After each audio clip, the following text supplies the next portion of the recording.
Hello बच्चों, यह video class 9th के लिए है और हम पढ़ेंगे चैप्टर 7 सवैयाँ, जिसमें दोहे हैं और इनके कवि हैं कवि रस खान।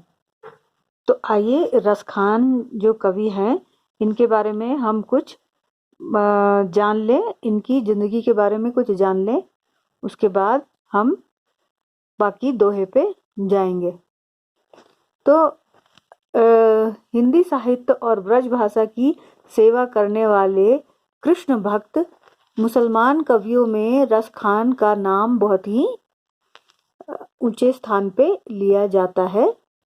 रस खान का जन्म लगभग 1548 में दिल्ली के प्रतिष्ठित पठान परिवार में हुआ था। उनका वास्तविक नाम सैयद इब्राहिम था। वो कृष्ण भक्ति से मुग्ध होकर रस खान गोकुल में रहने लगे। वहीं गोस्वामी विट्ठल नाथ जी के शिष्य हो गए और वृंदावन में आ गए। रस खान स्वभाव से बड़े ही प्रेमी थे। वैष्णवों के उपदेश और साधु संगति से प्रभावित होकर उनका लौकिक प्रेम अलौकिक कृष्ण भक्ति में परिवर्तित हो गया। रस खान सदैव कृष्ण भक्ति में डूबे रहते थे, इसलिए लोग उसे रस खान कहते थे। बाद में वह स्वयं कृष्ण भक्ति के पदों की रचना रस खान के नाम से करने लगे। कृष्ण भक्ति में गहरी निष्ठा के कारण रस खान का नाम गोस्वामी विट्ठल नाथ के प्रधान शिष्यों में आदर के साथ लिया जाने लगा। 1628 ईस्वी में लगभग रस खान का देहवास हो गया। तो बच्चों, यहाँ आप देखोगे कि रस खान जी मुस्लिम परिवार से ताल्लुक रखते थे, किंतु वो कृष्ण भक्ति में इतने लीन हो गए थे कि वह अपनी पूरी जिंदगी को कृष्ण की कविताओं में, कृष्ण की लीला से संबंधित कविताओं में गुजार दी और वह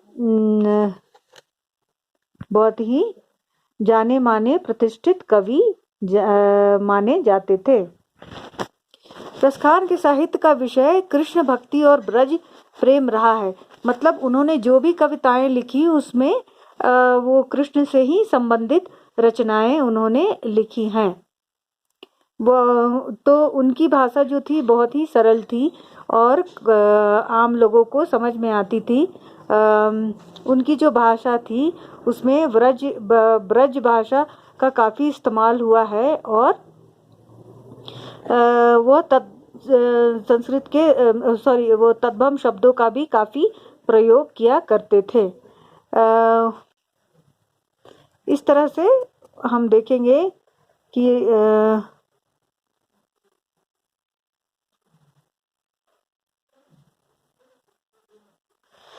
रस खान की जो कविताएं हैं वह कृष्ण भक्ति और ब्रज प्रेम से सराबोर है।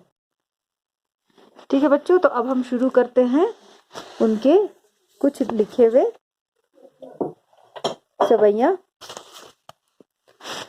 तो पहला है, मानुष है तो वही रस खानी, बसो ब्रज गोकुल गांव के ग्वारन।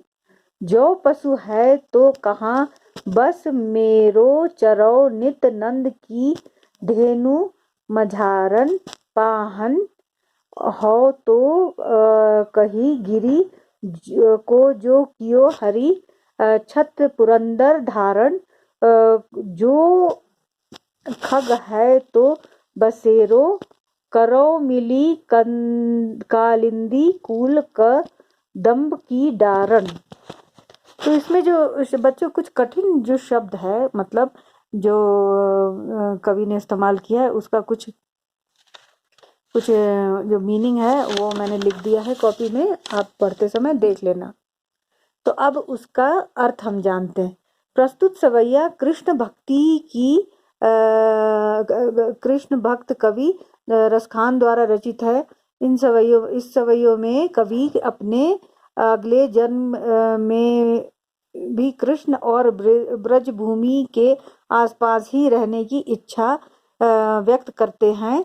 कवि रसखान कहते हैं कि अगले जन्म में यदि मनुष्य बनूं तो मैं गोकुल गांव के ग्वालों के बीच रहना पसंद करूंगा। यदि मैं पशु बनूं तो इस पर मेरा कोई वश नहीं होगा, पर मैं गाय बनकर नंद बाबा की गायों के बीच में चरना चाहूंगा। यदि मुझे पत्थर ही बनना पड़े तो मैं उसी पर्वत का पत्थर बनना चाहूंगा जिसे श्री कृष्ण ने अपनी अंगुली में पर धारण किया था। गोवर्धन पर्वत को अपनी उंगली पे उठा लिया था, तो उसी पर्वत का वो हिस्सा बनना चाहती हैं।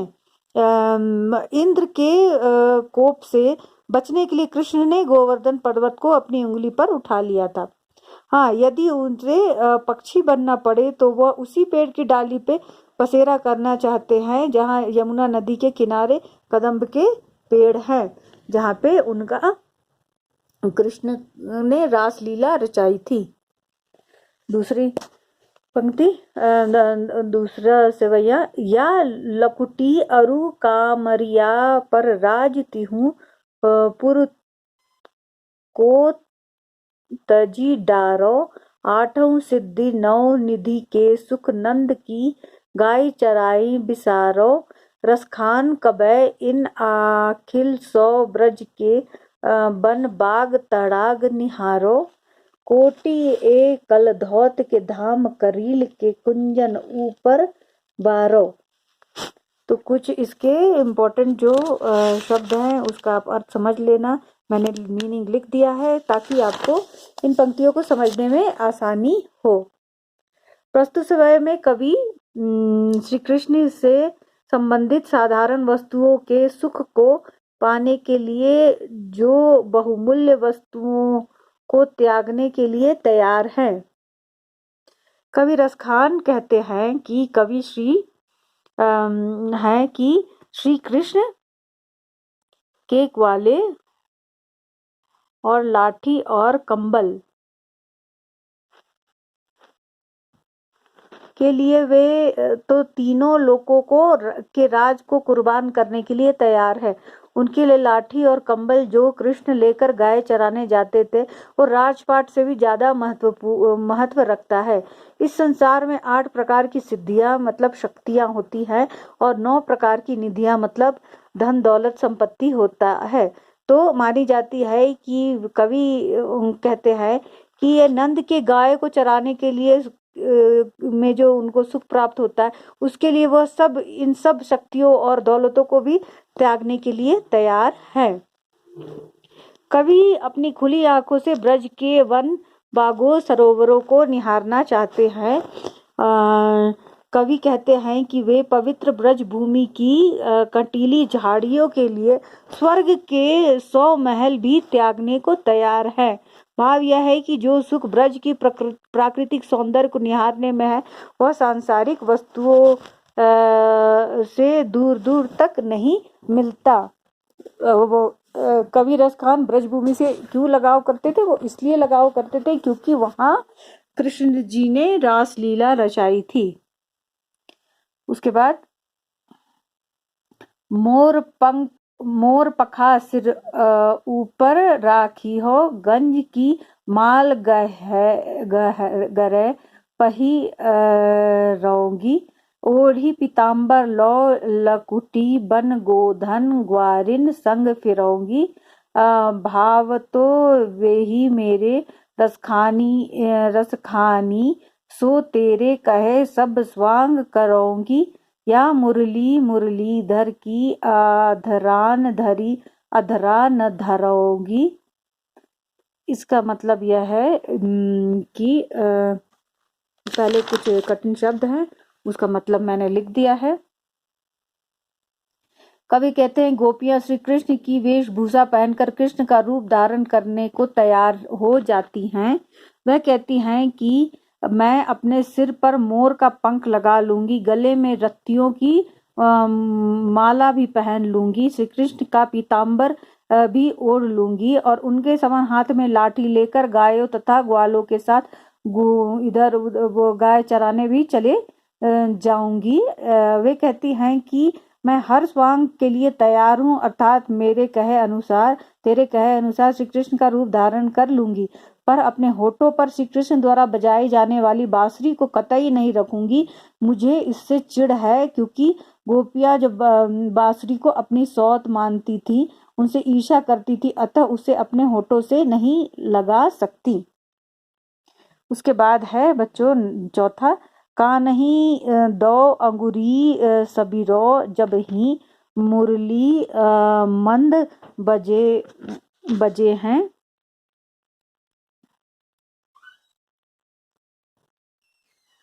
मोहनी तानन सो रसखान अटा चढ़ी गोधन गहो तो गहो, तेरी कहा सिगरे ब्रज लोगनी काल्ही को कितनो समझै है, मायरी वा मुख की मुस्कानी।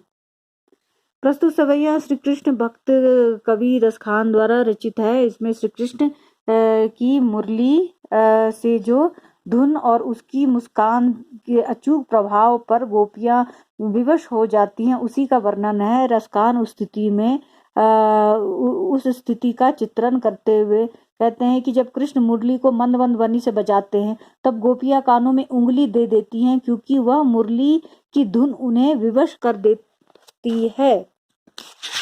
बांसुरी की मनमोहक तान को सुनने के लिए उन्हें घर के ऊपर अटारी मतलब जो छत होता है, छत पर चढ़ने को विवश होना पड़ता है। सारे ब्रजवासियों को पुकार कर भले ही कितना कहो भला, वे इस धुन के आगे कहीं और कुछ सुनने को तैयार नहीं है। श्री कृष्ण के मुख की मुस्कान इतनी प्यारी है कि वो हम सबसे गोपियों से संभाली नहीं जाती है।